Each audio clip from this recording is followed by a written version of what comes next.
지난 주일에 인사했던 조약돌 목사입니다. 사교구를 맡아 함께 사역하게 되었습니다. 우리 함께 서로 축복하며 이 자리 함께 말씀을 나누길 소망합니다. 하나님께서 우리 옆 사람과 함께 인사하겠습니다. 옆 사람을 향해 손을 뻗으며 하나님께서 여러분을 사랑하십니다. 하나님께서 당신을 사랑하십니다. 함께 인사하겠습니다. 이제 대림절이니까 한 번 더 특별하게 인사하겠습니다. 예수님의 오심을 기다립니다. 예수님의 오심을 기다립니다.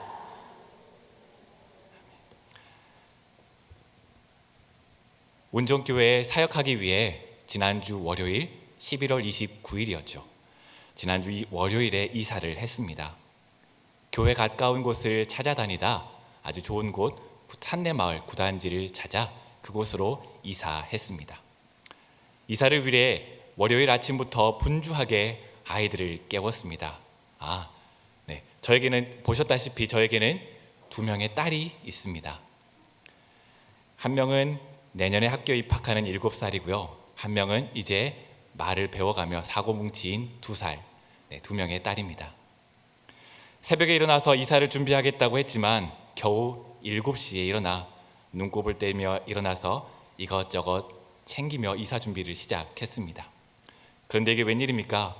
8시에 오기로 약속했었던 이 이사업체 분들이 7시 20분부터 전화를 하는 겁니다. 그러면서 저에게 이렇게 말합니다. 8시에 약속했으니까 천천히 편하게 하십시오. 제가 어떻게 편하게 준비하겠습니까? 부랴부랴 이것저것 챙기며 이사 준비를 했습니다. 분주한 마음으로 아이들 깨우고 옷을 입히며 이사 준비를 마무리하고 이사를 잘 했습니다. 막상 이사를 시작하고 보면 특별히 해야 할 일은 없습니다. 그런데 이사가 우리에게 주는 무언가 스트레스가 좀 있죠. 이사하면은 무언가 좀 어려울 것 같다, 힘들 것 같아, 뭔가 이사라는 이미지가 우리에게 주는 게 있습니다. 그것은 바로 이사 후에 우리에게 벌어지는 일들 때문입니다. 제게는 운정이 아주 낯선 동네, 처음 오는 장소입니다. 처음 오는 동네에서 살아가기 위한 준비를 해야만 했습니다. 이사 후에 아파트에 이사했다고 신고도 해야 했고요. 큰아이의 입학 통지서를 받기 위해 행복센터에 가서 전입신고도 했습니다. 이사가 힘든 것이 아니라 내게 익숙했었던 모든 것이 변하고 새로운 환경에 내가 적응해야 한다는 것이 힘들게 만들었습니다. 내가 익숙했었던 모든 것들이 이사로 바뀌었습니다.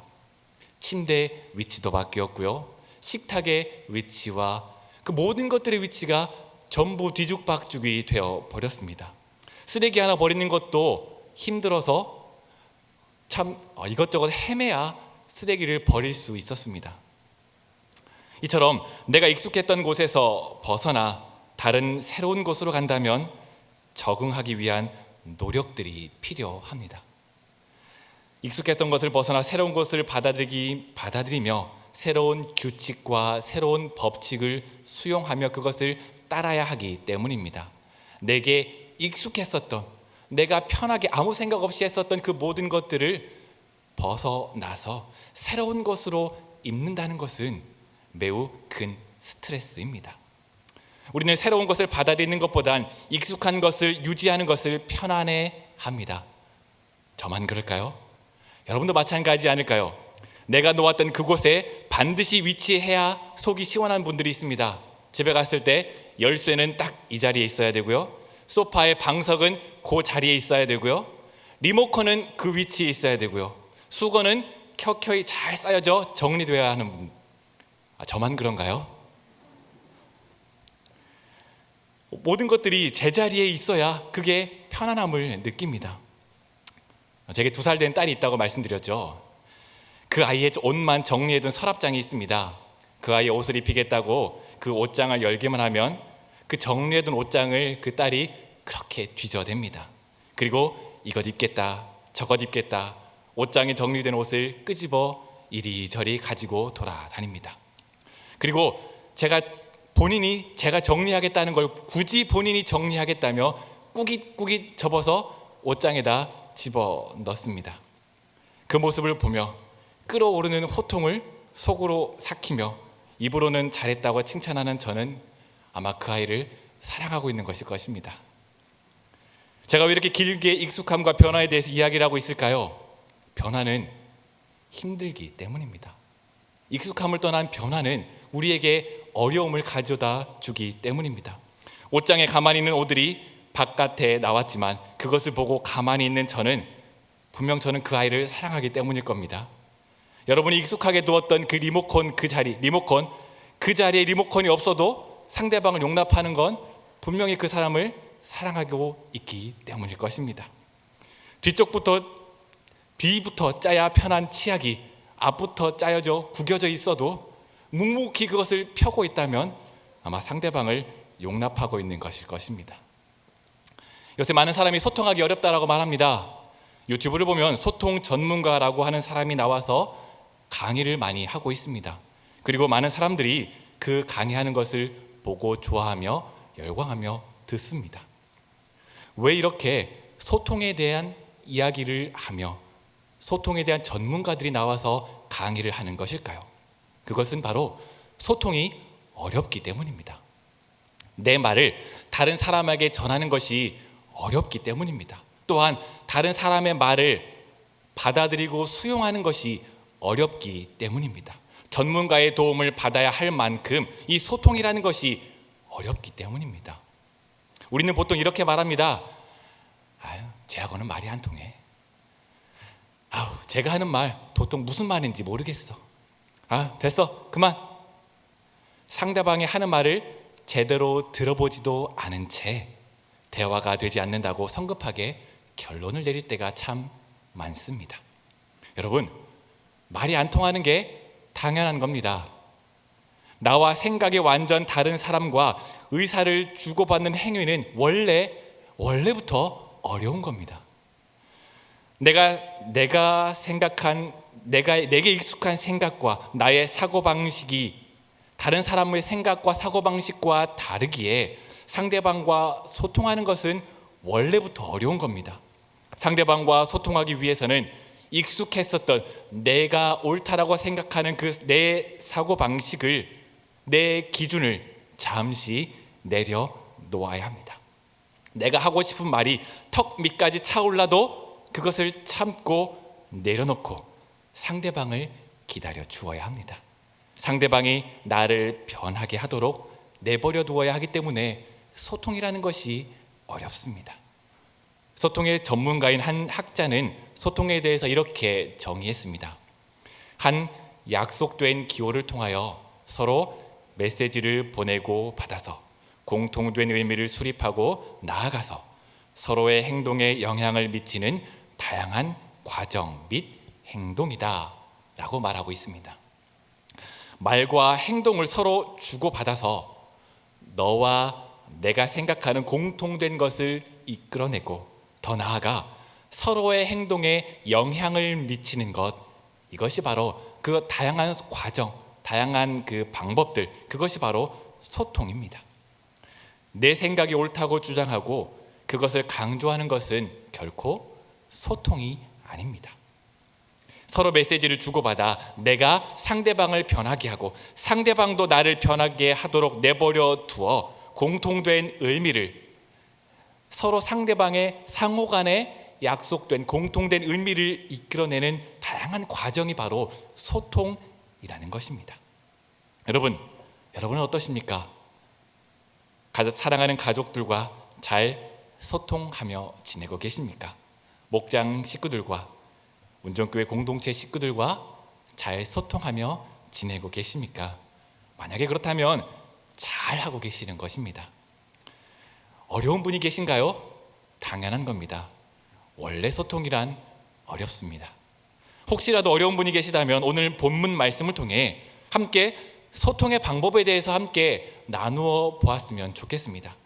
하나님께서 우리에게 보여주신 그 소통의 방법이 어떤 방법인지 한번 생각해보고 살펴보고 하나님께서 우리에게 알려주신 그 소통의 방법을 한번 배워보는 귀한 시간을 나누기 소망합니다. 하나님께서 보여주신 소통의 방법이야말로 가장 놀라운 소통의 방법이기 때문입니다. 요한복음 1장 1절에서 3절 말씀 우리 한 목소리로 함께 봉독하겠습니다. 태초에 말씀이 계시니라. 이 말씀이 하나님과 함께 계셨으니 이 말씀은 곧 하나님이시니라. 그가 태초에 하나님과 함께 계셨고 만물이 그로 말미암아 지은 바 되었으니 지은 것이 하나도 그가 없이는 된 것이 없느니라. 아멘. 태초에 말씀이 계셨습니다. 이 말씀은 하나님과 함께 계셨고 이 말씀은 하나님이셨습니다. 모든 만물이 말씀으로부터 말미암아 지은 바 되었고 말씀 없이 창조된 것은 아무것도 없었습니다. 창세기 1장을 보면 하나님이신 이 말씀께서 하신 일을 소개하고 있습니다. 바로 천지 창조입니다. 땅이 혼돈하고 공허하며 흑암이 깊음 위에 있고 하나님의 영은 수면 위에 운행하시는 그때 하나님께서는 말씀으로 세상을 만드셨습니다. 빛이 있으라 하시니 빛이 있었고 물을 나누어 하늘과 땅을 만드시고 해, 달, 별 만들며 채소와 동물 이 지구를 만드시고 그 안을 아름답게 채워 두셨습니다. 그리고 인간을 창조하시며 하나님께서 만드신 창조 세계 안에서 살아가도록 말씀하셨습니다. 이것이 말씀이신 하나님께서 행하신 놀라운 사건입니다. 이 말씀이신 하나님께서 어떻게 되셨습니까? 오늘 함께 읽었었던 요한복음 1장 14절 말씀입니다. 우리 함께 한 목소리로 봉독하겠습니다.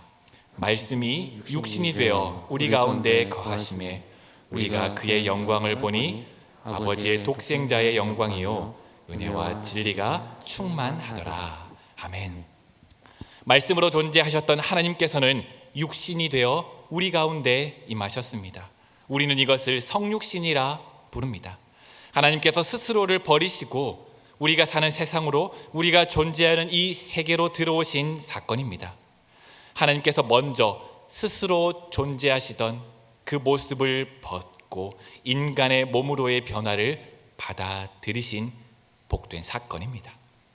그런데 왜 하나님께서는 인간의 몸을 입고 이 땅에 오셔야만 했을까요? 왜 이런 불편한 방법을 감수하면서까지 이 땅에 육신을 입고 오셨을까요? 왜 그러셨을 것 같습니까? 바로 소통이 안 되니까요. 못 알아먹으니까요. 인간들이 하나님의 말씀과 하나님의 뜻을 못 알아먹으니까 하나님께서 어떻게 소통할까? 인간과 어떻게 하면 대화할 수 있을까? 하나님의 방법, 내가 인간과 같은 모습으로 되어야겠다. 하나님의 소통의 방법이 바로 성육신 사건입니다. 얼마나 답답하셨을까요? 성육신은 하나님께서 인간을 사랑하셔서 인간이 이해할 수 있는 방법으로 자신의 메시지를 전달하고자 하나님께서 선택하신 방법입니다. 태초의 인간은 이렇게 복잡한 방법을 거칠 필요가 없었습니다. 성경은 아담과 하와 사이에 아담과 하와 사이의 이야기를 하면서 하나님과 소통했었던 모습을 우리에게 들려줍니다.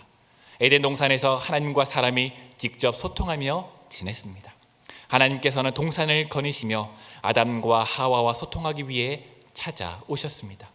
이는 죄를 짓기 이전에는 하나님과 인간이 서로 소통하며 지냈다는 것을 우리는 성경 말씀을 통해 알 수 있습니다. 하지만 인간이 죄를 지음으로 하나님과 소통하는 길이 끊어졌습니다. 하나님께서는 죄를 지은 인간과 더 이상 소통할 수 없었습니다. 아니요, 하나님께서는 인간을 찾으셨지만 인간 스스로가 하나님이 두려워 피해 숨어야만 했습니다. 그들의 죄가 낱낱이 드러나기 때문에 하나님 앞에 부끄러워 하나님과 소통할 수가 없었습니다. 하나님께서는 자신과 함께 살 수 없는 인간들을 위해 옷을 지어 입히시고 그들이 살 수 있는 동산 바깥으로 내보내셨습니다. 이렇게 인간이 죄를 지음으로 하나님과 소통이 끊어졌습니다. 그 후로 하나님께서는 여러 가지 방법으로 자신을 알려주셨습니다. 에녹은 하나님과 동행했고 하나님을 기쁘시게 하는 자라 칭함을 얻었습니다. 하나님은 그를 자신의 곁으로 옮기셨죠. 노아는 하나님의 경고하심을 받아 방주를 만들었고 홍수 가운데서 가족을 구원했습니다. 아브라함과 사라는 하나님의 말씀을 붙들고 나그네 생활을 이어갔으며 약속의 아들을 주실 것을 믿고 하나님과 소통하며 살았습니다. 또한 모세에게는 떨기나무에 불붙은 모양으로 나타나셨고, 출애굽하는 과정에서 이스라엘 백성들이 만들었던 성막 가운데 자신을 드러내셨습니다. 구약 성경은 말씀을 통해 하나님께서 자신을 드러냈던 모습을 증거하고 있습니다. 그럼에도 불구하고 하나님께서 이렇게 인간들을 찾아오셨음에도 불구하고 우리들은 하나님의 사랑을 잘 깨닫지 못했습니다. 하나님께서는 이스라엘 백성들을 특별하게 구별하여 부르셨습니다. 아브라함을 통하여 그의 후손을 말미암아 큰 민족을 이루고 종살이하던 이스라엘 백성을 애굽에서 나오게 하셨습니다. 하나님의 큰 능력으로 40년 동안 광야에서 먹이고 입히셨습니다. 그리고 약속하신 가나안 땅에 들어가 살게 하셨습니다. 하지만 그 결과는 우리가 알고 있다시피 아버지 되신 하나님의 말에 이스라엘 백성들은 순종하지 않았습니다. 아버지이신 하나님의 말에 귀를 기울이지 않았습니다. 우리가 함께 나누고 있는 사사기의 말씀을 보고 우리가 사사기의 말씀을 들어 잘 알고 있지 않습니까? 이스라엘 백성들은 우리가 언제 그랬냐는 듯이 하나님의 말씀을 잊어버리고 살아갔습니다. 이사야는 이스라엘 백성들을 보며 탄식합니다. 이사야 1장 2절에서 4절까지의 말씀입니다. 하늘이여 들으라, 땅이여 귀를 기울이라. 여호와께서 말씀하시기를 내가 자식을 양육하였거늘 그들이 나를 거역하였도다. 소는 임자를 알고 나귀는 그 주인의 구유를 알건만은 이스라엘은 알지 못하고 나의 백성은 깨닫지 못하는도다 하셨도다. 슬프다 범죄한 나라요, 허물진 백성이요, 행악의 종자요, 행위가 부패한 자식이로다. 그들이 여호와를 버리며 이스라엘의 거룩하신 이를 만홀히 여겨 멀리하고 물러갔도다. 아멘. 하나님께서는 자식을 키우는 것처럼 이스라엘 백성들을 먹이고 입히셨습니다. 가나안에 뿌리 내린 이스라엘 백성들은 전에 살던 민족과는 다르게 하나님의 백성으로 살아갈 것을 기대하셨습니다. 하지만 이스라엘 백성들은 하나님의 말씀을 거역했습니다. 소도 그 임자를 알고 나귀도 그 주인의 구유를 알건만은 이스라엘 백성들은 그들의 주인이 누구인지 깨닫지 못했습니다. 하나님께서 말씀하셔도 인간은 그것을 받아들이지 못했던 것입니다.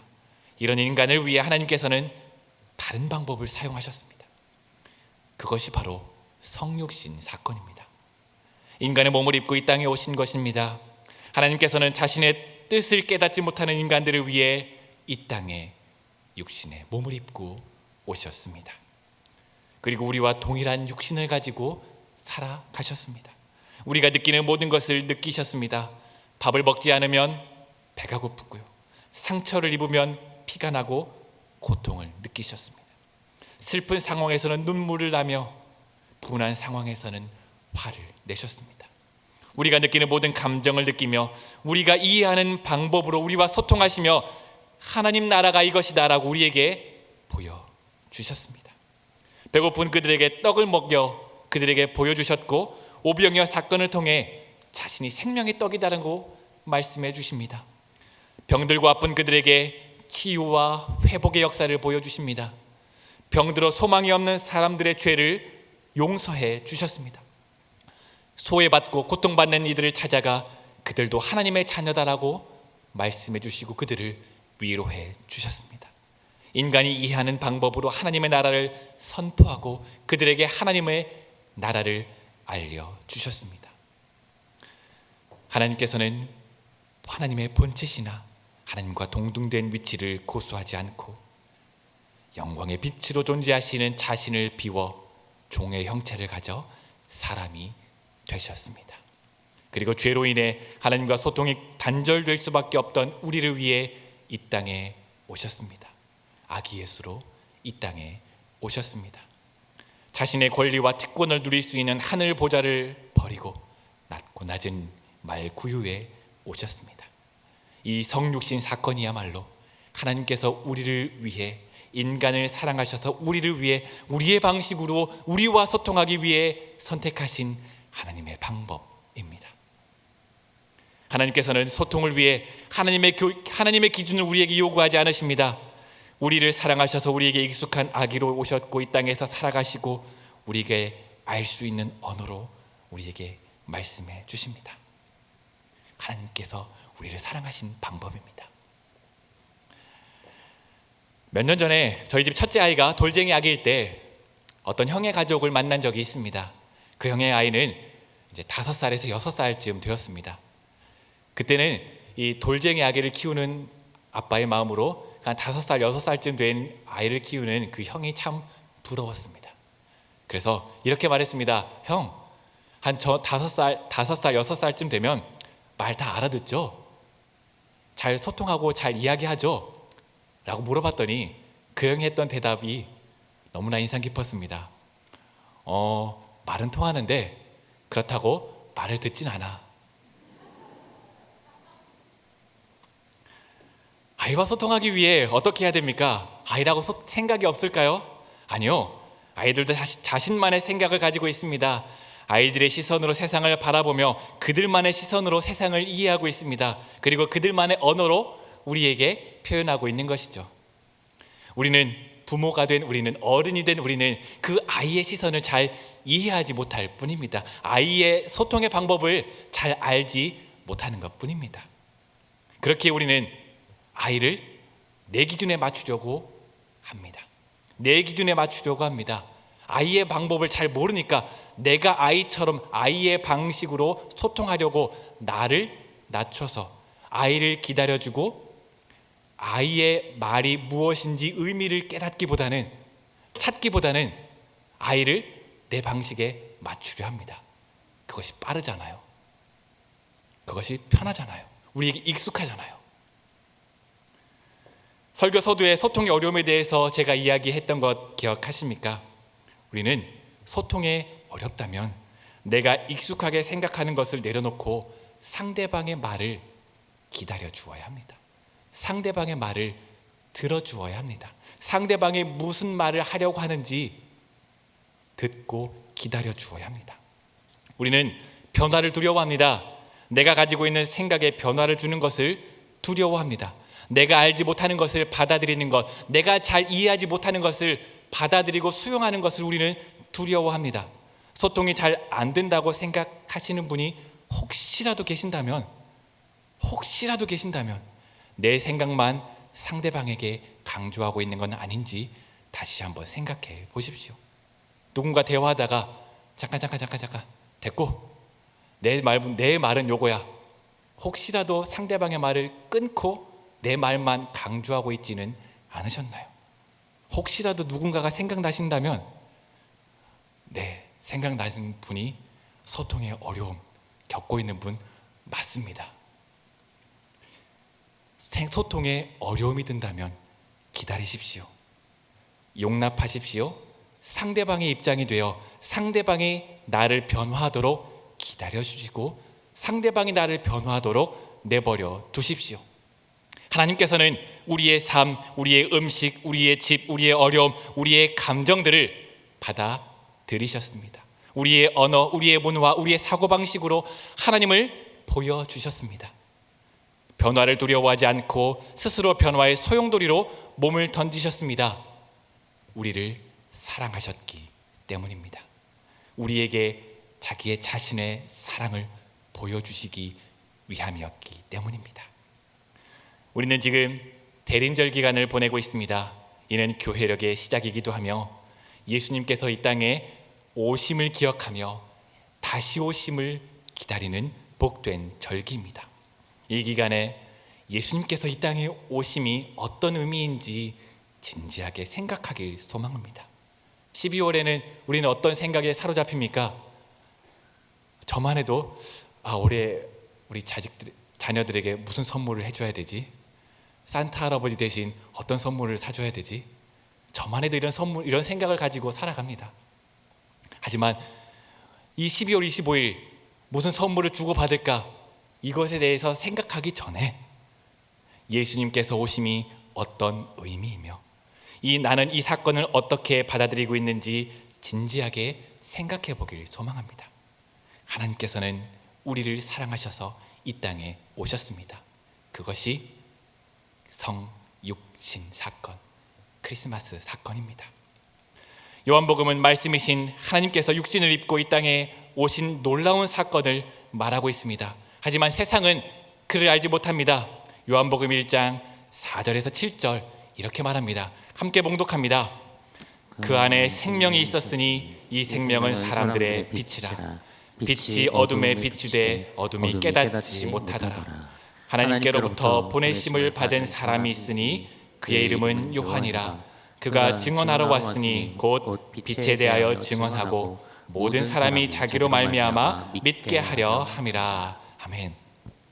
말씀 안에 생명이 있어서 그 생명으로 사람들에게 비추어 생명이 무엇인지 알게 하셨지만 사람들은 그 생명이 무엇인지 깨닫지 못했습니다. 예수님께서는 먼저 깨달은 우리들에게 그 생명을 전할 사명을 맡겨 주십니다. 마태복음을 통해 우리에게 말씀해 주시죠. 사랑하는 성도 여러분, 말씀이 육신이 되어 우리에게 비추신 그 빛이 우리 안에 있지 않으십니까? 예수님께서 보여주신 그 사랑 받아들이지 않으셨습니까? 그렇다면 어찌 가만히 앉아 있을 수 있을까요? 예수님께서는 가만히 앉아 계시지 않으셨습니다. 하늘 보좌를 버리시고 우리에게 오셨고 인간의 몸을 입으시고 이 땅에서 사역하실 동안에도 찾아가 주시고 병든 사람, 아픈 사람을 찾아가 함께 하시고 하나님의 나라를 보여주셨습니다. 예수님께서 보여주신 그 생명의 빛, 거룩한 빛, 우리가 이어받아 전해야 되지 않겠습니까? 세상 사람들은 알지 못합니다. 예수님께서 이 땅에 오신 그 의미를 제대로 이해하지 못합니다. 하지만 우리에게 먼저 보여주시고 알게 하여 주신 그 빛, 함께 나누기를 소망합니다. 거룩한 그 빛, 그 빛을 함께 나누고 그 생명을 마음에 품고 살아가는 사람에게는 복된 권리를 주셨습니다. 1장 12절 말씀입니다.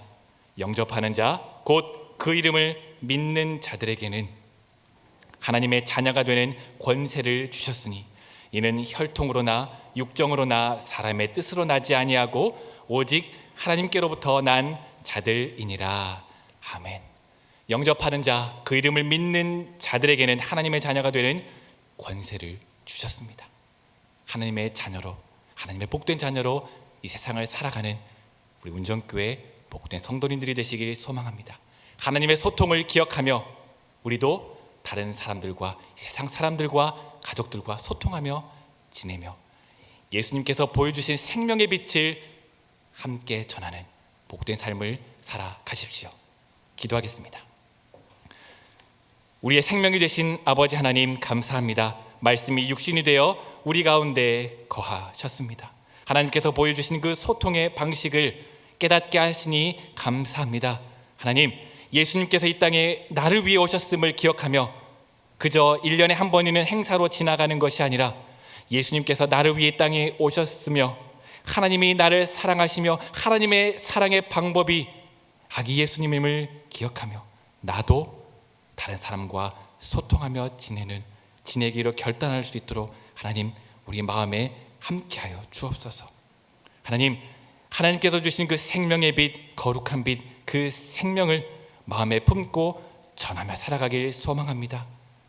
그 생명을 전할 때에 우리는 하나님께로 주신 그 복을 영접하는 자, 그 이름을 믿는 자들에게는 하나님의 자녀가 되는 권세를 허락해 주셨습니다. 하나님의 자녀로 이 세상을 살아가며 다른 사람에게 거룩한 빛을 전하며 살아가는 우리가 되게 하옵소서. 예수님의 이름으로 기도합니다. 아멘.